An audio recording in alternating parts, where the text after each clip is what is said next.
Maciel Montaz, bienvenidos a Hablemos de Salud. ¿Has escuchado hablar sobre el asma? Una enfermedad de las vías respiratorias que en la actualidad afecta a más de 235 millones de personas. Hoy conoceremos más sobre el tema.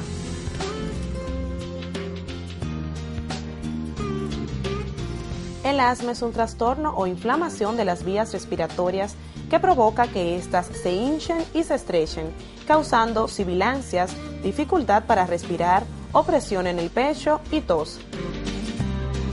El asma, así como otras enfermedades, puede desencadenar diversos tipos.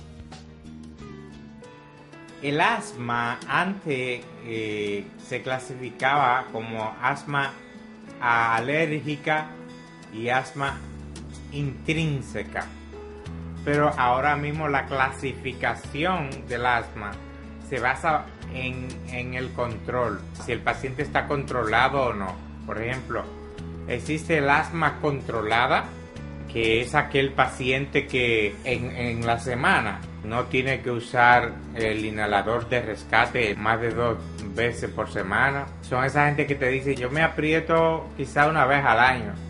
Pero existe un grupo que se llama parcialmente controlado, que ya eso se salen de ese rango, ya eso tienen más síntomas y la espirometría ya no es normal. Sin embargo, existe lo que se llama el asma no controlada, que son estos pacientes que tienen 3 o más características de lo antes expuesto.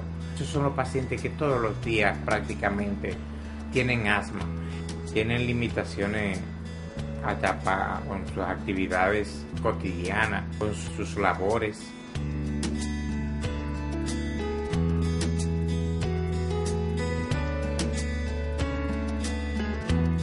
Los niños son los más afectados por el asma y sobre todo los varones a partir de los 3 años, aunque después de los 10 años se iguala en hembras y varones.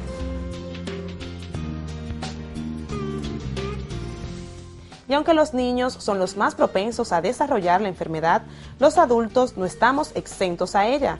Hay varios síntomas que se presentan que sirven de alerta, como por ejemplo disnea o dificultad para respirar, especialmente temprano en la mañana o en la noche, presencia de espasmos bronquiales, habitualmente acompañados de tos, secreciones mucosas, respiración sibilante, entre otras.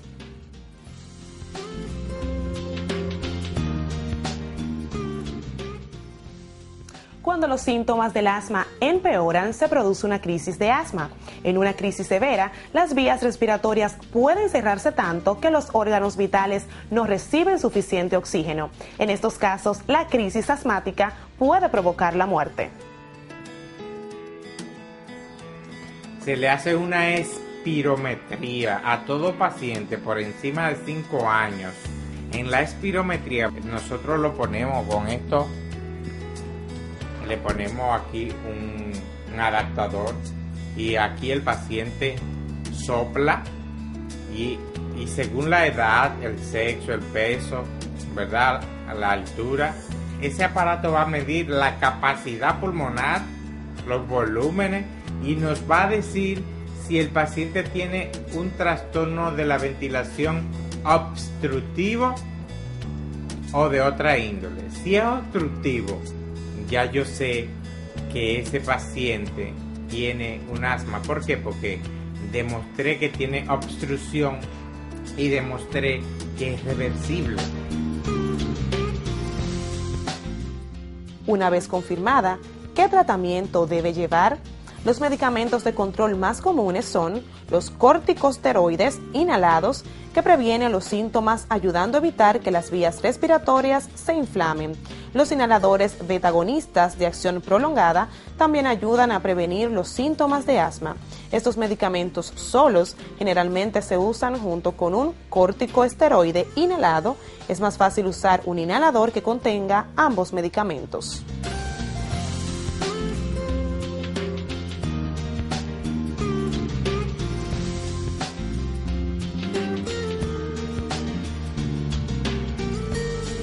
ya lo sabes, los síntomas de asma se pueden reducir sustancialmente, evitando los desencadenantes y las sustancias que irritan las vías respiratorias. Hasta aquí esta entrega de Hablemos de Salud por República Dominicana TV, tu mundo en televisión.